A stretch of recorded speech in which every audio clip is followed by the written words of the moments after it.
Every one of us is nomads, moving tirelessly from one place to another in search of an oasis. That oasis that we all thought would bring us a sense of joy. The truth is, it's just an illusion that deceives us to walk endlessly, roaming the surface of the earth, pursuit of so-called happiness. Self-biopsy. A year ago, I wrote to myself a letter that I want my younger self to someday discover and read. Assuming I can turn back the time that I've lost, and I can change the course of my own history, and hopefully save myself. A reminder and a warning to my young self, precautioning me the consequences of mistakes that were made. Laughable and an atrocious attempt, I know. But that letter somehow changed my present self. Subconsciously, silently, I felt that the person in me changed for better, or not.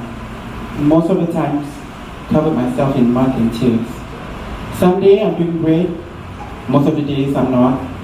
I've shedded skins on my own, feeling absolutely numb of any kind of pain. I was absolutely lying to myself that I even believe that I am the byproduct of my own mind. Denial is not a river down in Egypt. As I quietly welcoming the big 4-0, I found myself rewinding my past in slow motion. There were too many sleepless nights while be tossing and turning, questioning every inch of my existence. My hormone was working, my self-esteem, my motivation slowly deteriorating. My heart was incapable of loving myself. There are many days I feel like I'm a zombie, a flesh with no soul, a body with no emotions, a mind without a thought. I ask myself often, what ever happened to me? The irony, in the public eye, I acted like I don't care. But when there's no one watching me, I cry. I cry and cry, and I lost count on liters of tears that I produced. Why this loneliness keep dragging me down to the silent and dark abyss? Was this my lifelong failed attempt to pursue the joy that I savagely after? How sorrow seems to be my closest acquaintance. That one uninvited guest on my present day soiree, that one guest that refused to leave. Clown-faced monologue. To my friends, I have the biggest laughter. I am, after all, the favorite clown. I am the unapologetic bitch. I care less. I am the drama queen, I was recognized. I painted smiles on my tight face. I swallowed my own pride and drank my own tears. I played pretend that everything is okay. I acted it so well I deserve an Oscar nomination, and I bitch I'll win. Besides, isn't the world is our stage and everyone has their own part? I can be that caring friend, the non-judgmental soul sister, the loyal listener, and the one that strives to put a smile upon your face and viral the contagious laughter to you. Je suis si fatigué. I am tired most of the time, not physically, but emotionally and mentally. I always feel that I'm missing something or someone that I have longed for life.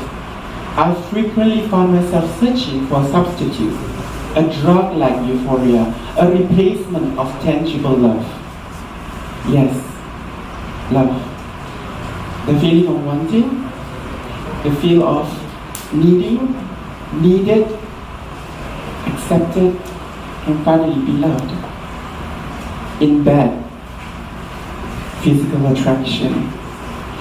I fool my body and my mind, telling them over and over again, physical connection infused with erotic lust and exchange of bodily fluid is equal to LOVE.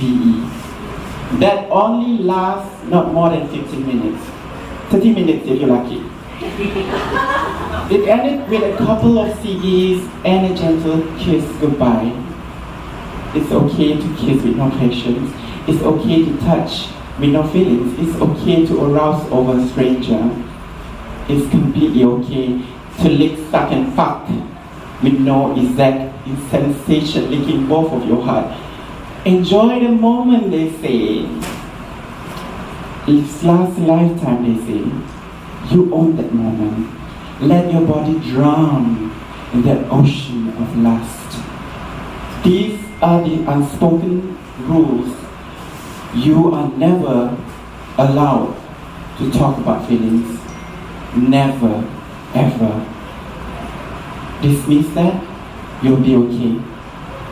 The absence of romance, I then resorted to a platonic relationship, stupidly assuming that if I work hard enough, commit my emotions strong enough, or expose my bare soul long enough, he will magically turn back and return my love. My mind was diluted with hopes of a happy ending. When you know it so well that you can never force immaculate emotions, you cannot simply cast a spell and make anyone fall in love with you. Silly me. I was kidding myself. Naively me, I was fooling myself again and again and again. Not everyone has the privilege to choose who to love and be loved by it. But then, the hard reality strikes back. We were never meant to love each other, not more than a friend. We were meant to be each other's life for a good reason. I'm willing to stay in this as long as I can. I know he's worth it. I'm willing to do anything for him. Our chemistry was too strong for us to put any label on it. I accept it as our fate. This beautiful friendship that I have with him, this I'm willing to sacrifice my own happiness if I had to. This is love with no romance. This is love with no physical affection. It's a subjective kind of love. Auspicious. Then I heard, love unconditionally and you'll be rewarded. Is there such thing?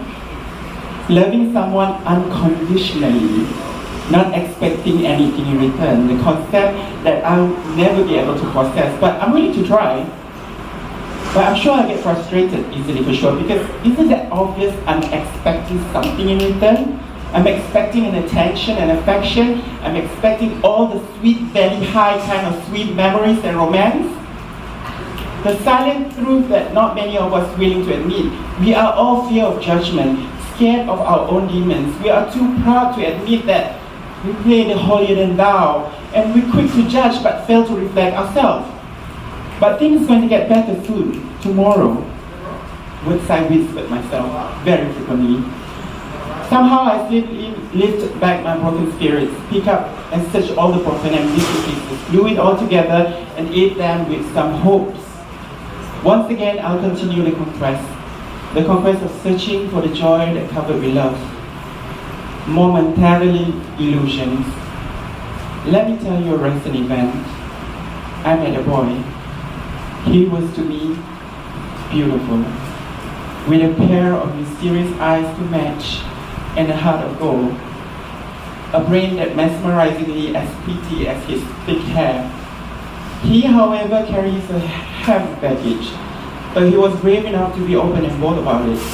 His past intrigues me with our colliding faith and intertwining destiny. We were both heartbroken. We both had our savagely teared wounds that is so deep that no matter how we tried to mend them, that ugly scar is there and is ready to bleed anytime. Was this a cruel, twisted humor, or was this a simple faith that meant to be, or meant to meet, or energy and lost souls meet halfway in the most unexpected ways? I was hoping someday he would realize it on his own, but I know somehow I can never reach his heart.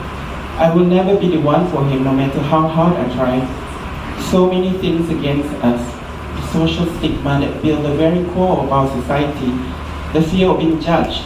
The anxiety of not fulfilling the standard and the normality of life. Even if it was solely your choices, we live by the rules of the unknown, with visible prejudice by our founding fathers, proudly claim that transgender are morally and religiously deprived people. They don't deserve to be like this. They don't deserve to live like the rest of the human beings. It's their lifestyle we should all condemn. Hell await my presence, burn and rotten for eternity. Pessimistic, yes. My past and present experience are two of my greatest teachers. I'm denying the feeling and avoiding him as much as I can now, casually erasing him from my mind, but I secretly still stalk his Facebook and Instagram every chance I can. I wish that this feeling will die off sooner or later. I pray it will be soon. It's tough. I have no choice, do I? He's not to be blamed. After all, he was just an innocent bystander, caught at a moment, emerged in my life at a perfect timing. Miraculously, he appeared as a beacon of hope to me. But the thing about me is, the moment I know someone else pursue him too, and knowing that someone else that more deserving, when I'm referring to is that person has vagina, I'll walk away. Never will I try to approach him and express my true feelings, as I know exactly how the story would end. He can never be at fault. He wasn't meant for someone like me. His heart is pure, and I can only pray that he will finally find the one that will never break his heart. Never again. Bleak and hopeful. My heart somehow pre-warned me not to put any kind of hope. Not to put any stakes, like admiring beautiful mountains in the horizon. I can only see them from afar. No matter how hard I try to stretch my hand to reach for it, it wouldn't be possible. Miracle only happens in fairy tales. I use my age. Now I have to resist that beautiful smile of him, his soothing voice, that body. Oh. Damn that body. I know, right? I really wish for me to hold me tight. Don't be assuming, okay? Hold me tight. I just need some tender. Yes. But would he be ever open his eyes and his mind and his heart and his soul for someone like me? Someone whose float is so visible, it's imprinted in me for life. Will he ever see beyond this? These are the questions with no answers. It's funny how I'm still comforting my heart. Ironically, I'm expecting a sorrowful joy that might await me. But I'm only human. My emotion rule my mind most of the time. Deciding to let him be free will somehow bless me with inner peace. He will never know how I truly felt, and that's the way it should be. Till someone else realizes love is love. When someone else finally accepts me as who I am, endure my flaws, tolerate my mad existence, and to him, no matter what, I am love-worthy. This heartache is impermanent, like the cloud in the sky that gently sweeps from west to east. This pain will subside, I know I will. I'll continue this journey on my own for now, in hope it has always been that way. Destiny. When you're meant to be in that place, that hour, that minute, that second, that entire moment was written for you.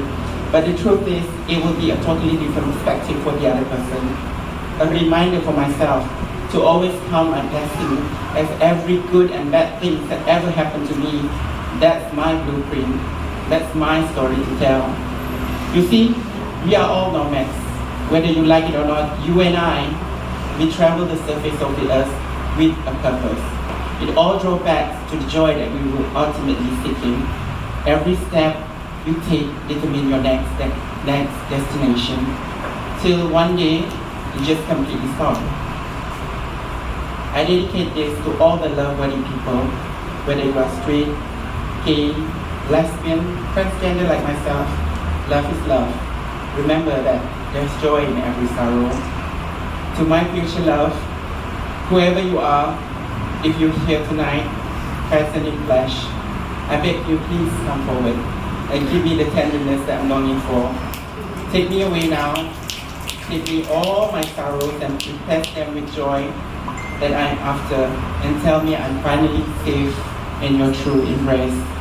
That's all I've wanted, I promise you.